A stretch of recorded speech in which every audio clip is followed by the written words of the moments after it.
आता कैलास अडगावकर ज्वेलर्स सोबत सोनं घेणं झालं आणखीन सोपं. मेकिंग चार्जेसवर तब्बल 50% सूट. मर्यादित कालावधीसाठी नक्कीच भेट द्या.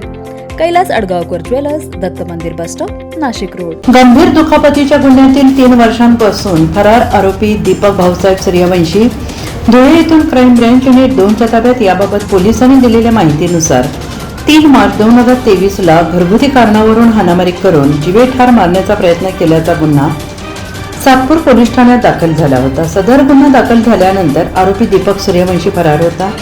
त्याचा तपास करत असताना क्राईम ब्रँच युनिट 2चे पोलीस उपनिरीक्षक मनोहर शिंदे, पोलीस हवालदार नांदुर्डीकर गवळी आदींनी मिळवलेल्या माहितीने सदर गुन्ह्यातील आरोपी दीपक भाऊसाहेब सूर्यवंशी यास निजामपूर पोलीस स्टेशन हद्दीत तालुका साक्री येथून ताब्यात घेतलं. त्याच्याकडे गुन्ह्याबाबत चौकशी केली असता त्याने गुन्हा केल्याची कबुली दिली.